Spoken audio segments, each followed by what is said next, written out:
Right, in this video, I'm gonna explain to you my protocol with my day trading. Okay, I'll explain all of these things here below this, as you can see on the screen, in Taglish form. So, i-explain ko sa iyo in Taglish kung paano ko to ginagawa itong protocol ko with this higher time frame, institutional order flow, drawn liquidity, points of interest, time of interest, SMT, and CST. Okay, so let's dive into the screen, into the charts. First things first, what I do is I check the calendar. No, if there's a red folder news. If wala, usually I would take it easy because there's gonna be a less liquidity, in the market. And right after I check if there's any news, so doon ako magbabase kasi news can affect the movement of the market. But overall, I refer to structure talaga. I use structure talaga to decide which direction the market is going. So now here, we're in the daily time frame. I usually mark higher time frame PD arrays that price may draw or bounce off of, So minsan kasi yung mga higher time frame PD arrays like yung low or high, mga fair value gap, order blocks, yung mga rejection blocks. So those areas can act as support and resistance. So price can reject those area or use that as, like I said, as resistance or support. Now, so what I do on the higher time frame, I mark significant lows or highs and PD arrays. So dito meron tayong liquidity down here. It's from June 9, it's Tuesday. So this is the low of the month of June, I believe. Yeah, it's the low of the month of June. Now, as you can see, when price was over here, it draw liquidity from here. So this is where price draws to. So nag-tap siya dito sa low na to. Nag-tap sa low na to from this low and then rejected the higher. And then after niyang ma-hit yung itong liquidity below here, it rejected pataas and then nag-draw naman siya dito sa this daily bearish fair value gap. And sa low na to pala, if you look at here, meron ding old fair value gap where price rejected din. So ginamit din niya tong fair value gap na to draw more liquidity to push, to fuel the move to the upside. Now let's go down to the 1 hour time frame. Siya nga pala, I trade every day after 9:30 PM sa local time natin. But since merong time difference, kasi minsan yung New York time nag-iiba so merong minsan +1 depende sa time of year. So para makasabay ka sa explanation ko, I want you to go down here sa bottom right where nakasulat dito yung time zone, and I want you to set it sa UTC -4 or hanapin mo yung New York and click that so that align tayo. Now, last week Friday, that was the time price tapped this low dito sa daily, this low right here, and then meron ding daily bullish fair value gap below that low. And then when price came down here, it rejected pataas. So price see this, yung price nag-close above this structure, letting you know that the market has made its decision to move to the upside. Now, this is Asia. This was Monday, and price has been consolidating. And then, pag open niya nung 9:30, bumulusok sa pataas, but it pulled back papunta dito. Kung makikita mo, meron ditong horizontal na square na box. That is your new week opening gap. So it's really important that you mark those things. It's okay if you cannot catch up pa sa mga terminologies or mga boxes na lalagay ko dito sa ano. But it's alright, okay? So just follow along. As you can see, price tapped here. And it was aligned also sa end of or yung new daily opening gap. So kung merong new week opening gap, meron ding new day opening gap. So nangyayari naman yun araw-araw during 4 closing ng New York and then opening ng New York the next day. That is 6 p.m. New York local time. Next, when price tap this end dog, nag-reject siya pababa and nag-pull back siya doon papunta sa new week opening gap. And kanina, during Asia session, it used this PD array to push higher. Kasi nga, meron na tayong market structure shift dito. The market already decided that it wants to go up. And yung next target niya was this daily bearish fair value gap. Since this is a higher time frame PD array, those higher time frame PD arrays holds weight. So, mas nagdo-draw yung price doon. Kasi nga, mas mataas yung time frame niya. Next.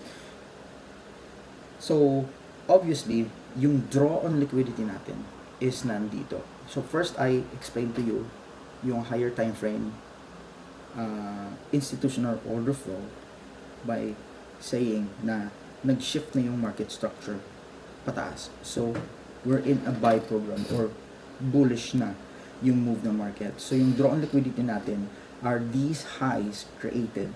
So, these are called engineered liquidity. Alright? This is the main target. Now, after niya mag-pull back dito, umakyat siya during Asia. So, how do we trade this? Since, alam na natin yung draw on liquidity. So, first is higher time frame institutional order flow. And then, once malaman mo na kung saan yung move the market, bearish ba or bullish, ang next mo na hanapin doon is madali na lang yung draw on liquidity. Yung draw on liquidity is, yun yung target mo. So, it could be in a form of a fair value gap or an old high. Alright?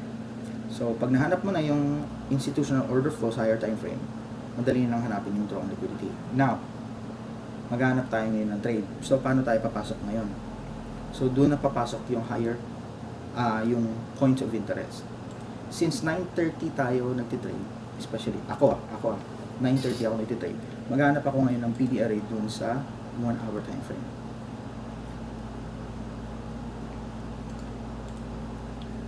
Nakaligtaan ko yung 4 hour. Ayan, sa 4 hour time frame, meron ditong malaking bullish fair value gap. So, mamarkahan natin yan. Di tayo malito kung anong fair value gap yan. Saan yan? Anong time frame. And then, meron din dito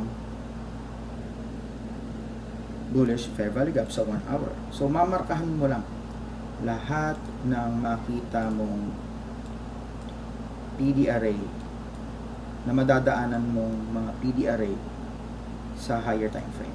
Kasi they are important. Kasi baka doon mag-shift yung market. Alright? 1 hour bullish balik. Ayan. Punta tayo sa 15 minute. Meron din dito mga fair value gap, but I want to use the higher time frames because they hold more weight. So after kong ma-mark lahat ng mga PDRA sa higher time frame, maghihintay ako ngayon ng opening. So hihintayin ko ngayon yung price pumunta doon sa point of interest ko. Since yung draw on liquidity ko is nasa taas, this high right here, this high has become my draw on liquidity. And also the bullish, that bearish fair value gap sa daily. Alright? Now, so kung yung draw on liquidity mo is nasa taas, bibili ka ba dito? No. Bakit? Because yung price is already at the premium side. You have to wait for price to be on a discounted area. Diba? Pag bumili ka ng isang bagay, so maghihintay ka muna ng sale. Okay? Maghihintay ka muna ng discount price. Kasi ayaw mong bilhin yan sa actual retail price, but you wanna buy at a discount. Alright? So that's the simple logic. So antayin ko ngayon yung price na pumunta doon sa points of interest ko, which are the higher time frame PDRAs na minarahan ko kanina. Alright? So, itong 4 hour at saka yung 1 hour bullish fair value gap. Now, nung nag-open na yung market ng 9:30 sa New York local time, price went up and then rejected this high. Bakit siya nag-reject? Because it tapped a very significant PDRA on the higher time frame, which is the daily bearish fair value gap. So ginamit niyo yon fuel to move or bounce back to the lower time frame para maghanap ng discount. Okay? So first niya na tap is this 1 hour bullish fair value gap. So pag yung price is nandun na sa points of interest mo, yung next mo na hahanapin ay reversal na signature. So ano ba yung signature na ng reversal? Ano bang itsura nun? It looks like this. So yung price mga baba na, di ba? So pag nag-reverse siya, ito magiging mukha niya. I-break niya yan. I-break itong high na to. And then magpo-pull back siya dun sa PDRA and then mag-move siya ulit to the upside. Ganito yung hinahanap natin.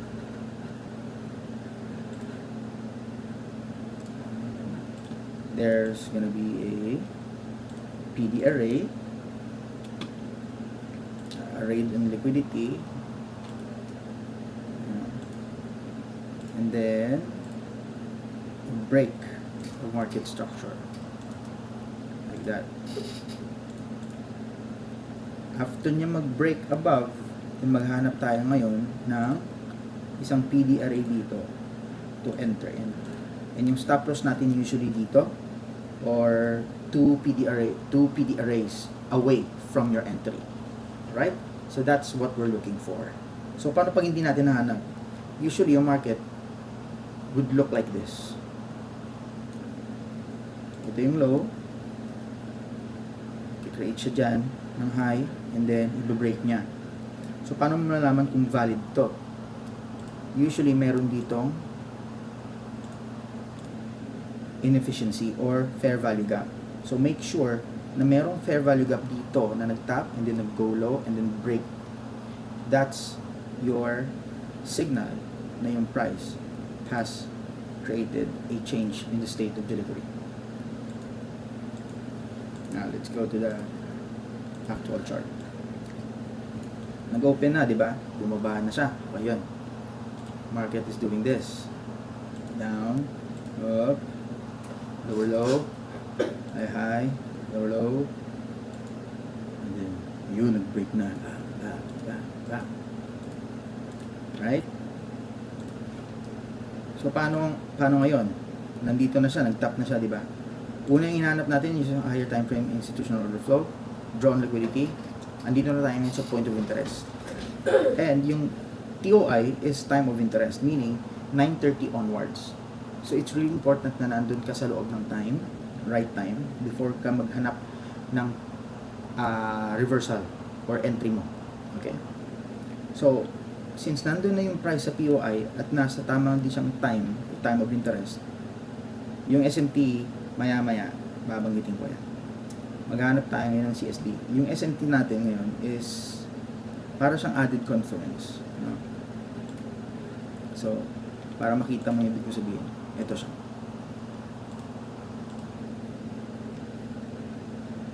Ayan. Right? So, when price tap this 1 hour bullish fair value gap, yung inaantay ko ngayon is yung reversal. Yung reversal na signature. So, tandaan, meron siya dapat fair value gap. So, ito.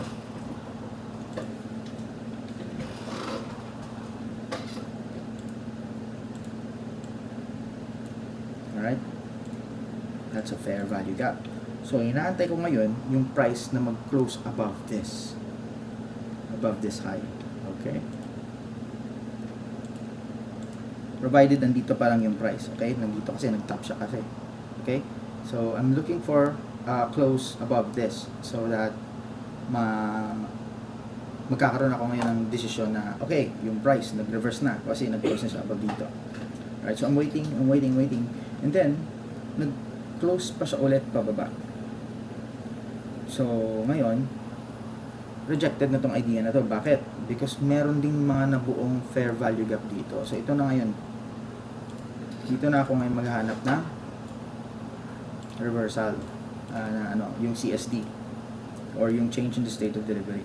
Ito na ngayon. Boom. Ayan. So, yung price, nag-top siya dito sa 4-hour bullish fair value gap.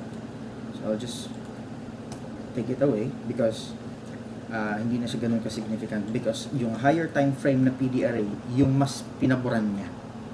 Alright? Nung yung price nag-top dito, nag-reverse siya pataas, but created this engineered liquidity right here. Medyo maliit nito. Took more liquidity to fuel the move to the upside. Right after niyang matap ito, bumulusok kaagad siya pataas, leaving another bullish fair value gap. So, pag nakakita ka nitong move, that confirms the move to the upside also. Kasi merong intentionality from the market. So, yung signature na hinahanap natin is merong fair value gap dito na tinap ng price, bumaba ulit, and then break siya ng structure. Alright? So, paano ngayon yung entry? Pwede kang pumasok dito right above this high because this is a reversal pattern or signature. Reversal signature na. So, pag yun yung kinuha mong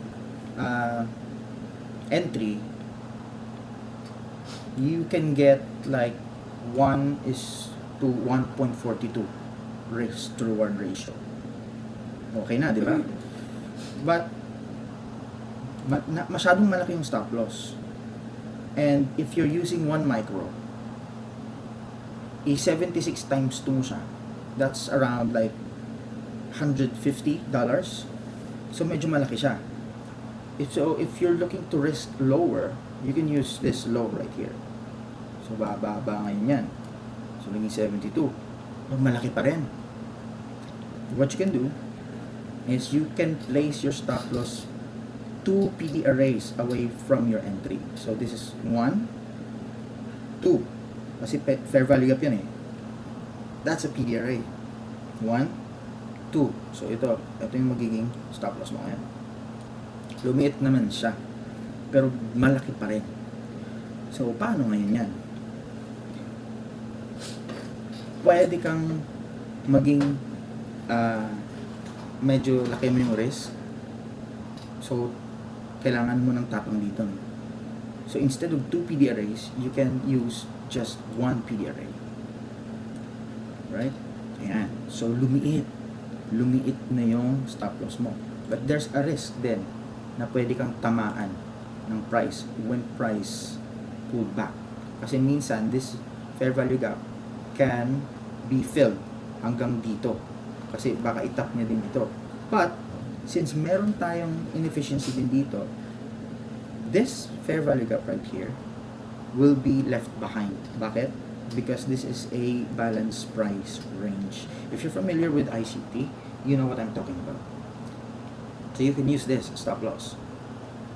That is your entry. Kasi etong green candle na to is a bullish breaker block. It's not just a high, but it's also a breaker, a bullish breaker. Bullish breaker siya kasi nagkaroon siya ng low, high, lower low, and then nag-break ng structure. Okay? That's your bullish breaker. So, paano pag hindi ka mahilig sa breaker? Kasi you're not familiar with it. Mas familiar ka sa fair value gap, which is yun yung sikat. Pwede mo gamitin to. Pwede mo gamitin entry ito.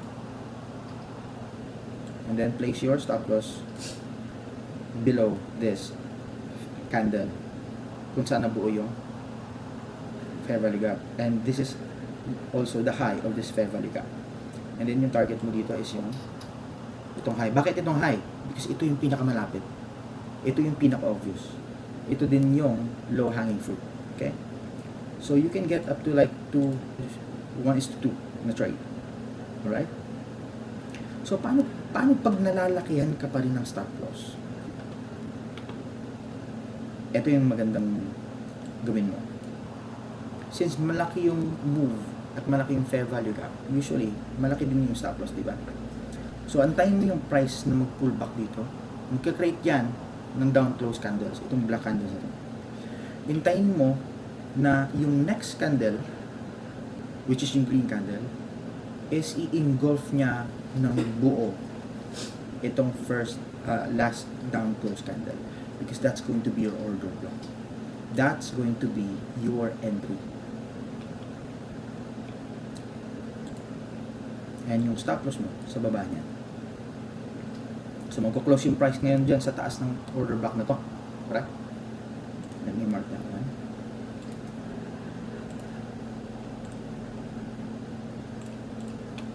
Oh, yan. Nag-close na siya above, diba? Ayan, nag-close na siya dito. So, yung entry mo ngayon is yung high ng down close candle na to. And yung stop loss mo is below that down close candle, which is yung order block na to. Ngayon, yung entry mo is the high and yung stop loss dito. Yung target is yung low hanging fruit. So, mas malaki na ngayon yung risk to reward ratio mo. From 1:2, naging 1:3 na. Yan. So, pwede mong hintayin yung, price na mag-pull back dun sa PD array or sa bullish fair value gap, and then yung next candle na yon na mag-engulf, yun down close candle before that candle na nag-engulf is going to be your order block, which is going to be your entry. Sometimes price can go high up here, so this is going to be your entry for this one, this whole candlestick. Pero since magiging malaki siya, so iniiwasan natin sobrang laki yung stop loss, di ba? Pero kung okay lang naman sa yung 1:1, pwede mo yung mga previous example natin gamitin. Alright? So, in short, yung mga PD arrays na nabuo doon sa smart money reversal na signature, yun yung mga entries mo. Okay? Maybe in a form of order block, inversion fair value gap, or yung fair value gap, or yung breaker block. Alright? So, ayun, diniscuss ko kanina yung higher time frame institutional order flow, bullish ba or bearish. And once ma-identify mo yung move sa higher time frame, madali na lang hanapin yung draw on liquidity mo. Kasi nga, parang hagdan yan eh. Alright? Kung paakyat siya, parang hagdan siya. Kung pababa, yung hagdan pababa. So yung mga lows na sa bearish, yung mga lows na yun yung mga draw on liquidities mo. Yun yung mga magiging targets mo. Pag paakyat naman, kung higher time frame, if yung institutional order flows is paakyat naman or bullish, yung mga high na yun sa hagdanan, parang hagdanan ng move, yun naman yung magiging draw on liquidity mo. Now, hintayin mo yung tamang oras, dapat malito eh. Dapat dito pala to eh. Dapat sa taas to eh. Palitan to. UI and then QY. Mas maganda kasi pag sunod-sunod eh. So, first, higher time frame institutional order flow, bullish ba or bearish, yung draw on liquidity mo, pag alam mo na yung move is, draw. That's where your draw on liquidity is. And then make sure, antayin mo muna yung proper time, the right time. For me, the right time to trade is right after the 9:30 because mas malaki yung volatility doon eh. So after ng time, hintayin mo yung price na pupunta doon sa points of interest mo where price can pull back. For example natin, it's bullish yung natin, yung higher time frame institutional order flow. So yung draw on liquidity ko is nasa taas. So yung time is 9:30 onwards. And then yung points of interest ko, iintayin ko yung price na pumunta doon sa discount area. Bababa muna siya.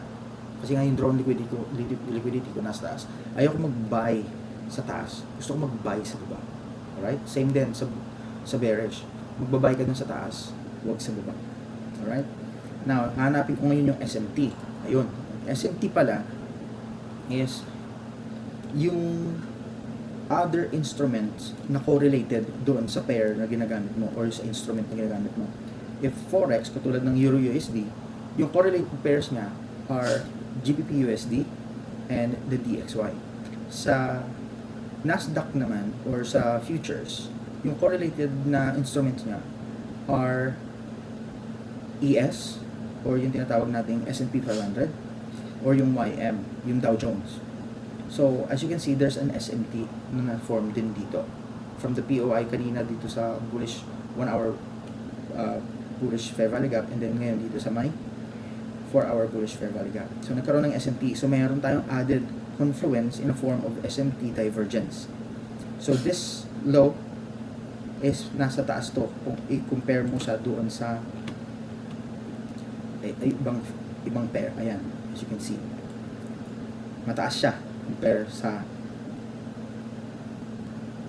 right, as you can see. So you know what I mean. So SMT divergence. Next is yung change in the state of delivery. Yung change in the state of delivery, dun ko ngayon magde-decide kung saan ako papasok. Kasi nga, yung CSD is parang like, yun yung signal mo kung nag-reverse na yung market. Kung magsisimula na ba yung buy program or sell program. Alright? Sa example natin, it's the buy program. So, yung price, nag-pull back papunta dito sa bullish 4-hour fair value gap. And then, nagkaroon tayo ng change in the state of delivery by breaking this structure and closing above this high right here, which is a breaker and an high, an intermediate term high na aligned doon sa isang fair value gap. Alright? And then yung entry ko was this order block kasi nga ang laki ng stop loss pag ginamit ko itong fair value gap or breaker as my entry. So I resorted to using this order block because this is also a valid entry level. So price close above that order block, pull back again to that order block, and then umakyat na siya. As you can see, tignan mo to, this order block is also formed inside this fair value gap. So meron tayong two confluence that can give you confidence that the move is gonna go up. So there's a higher probability that you're gonna win. Or, hindi na lang win yung gamitin natin. There's a higher chance na yung market is really gonna move up. So in conclusion, diniscuss ko sa iyo yung higher time frame institutional order flow, which is bullish sa example na to. Yung draw on liquidity ko. Kasi since yung institutional order flow is bullish, so yung draw on liquidity ko are the PD arrays on the premium sa taas. So yung time of interest, which is kung kailan ako mag-trade, 9:30 onwards. Yung points of interest ko are the higher time frame PDRAs, which was in a form of a bullish 4-hour February gap. And then yung S&P, yung correlated pairs, nagkaroon ng divergence. Alright?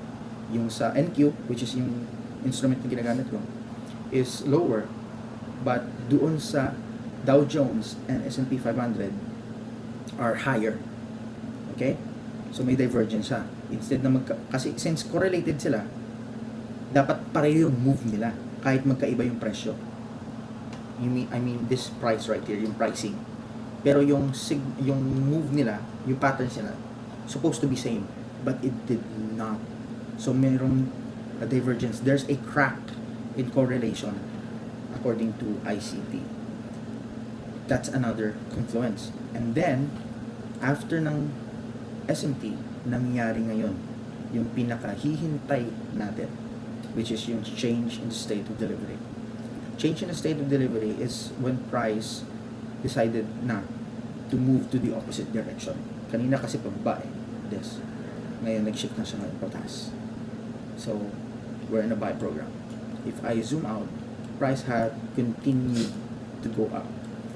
No? Gradient, nag-expand siya, nag-pull back to certain PDRAs, and then again, nag-push siya to the upside, nag-expand siya ulit. Nag-consolidate, consolidation, manipulation, and then distribution, nag-expand. Again, price is, once again, consolidation, in consolidation. But there are S&Ps around here. So, you have to defend yourself na kasi baka mag-reverse na yung market. Kasi nga meron tayong mga crack in correlation, so baka mag-reverse siya. Since nandito na ngayon sa isang malaking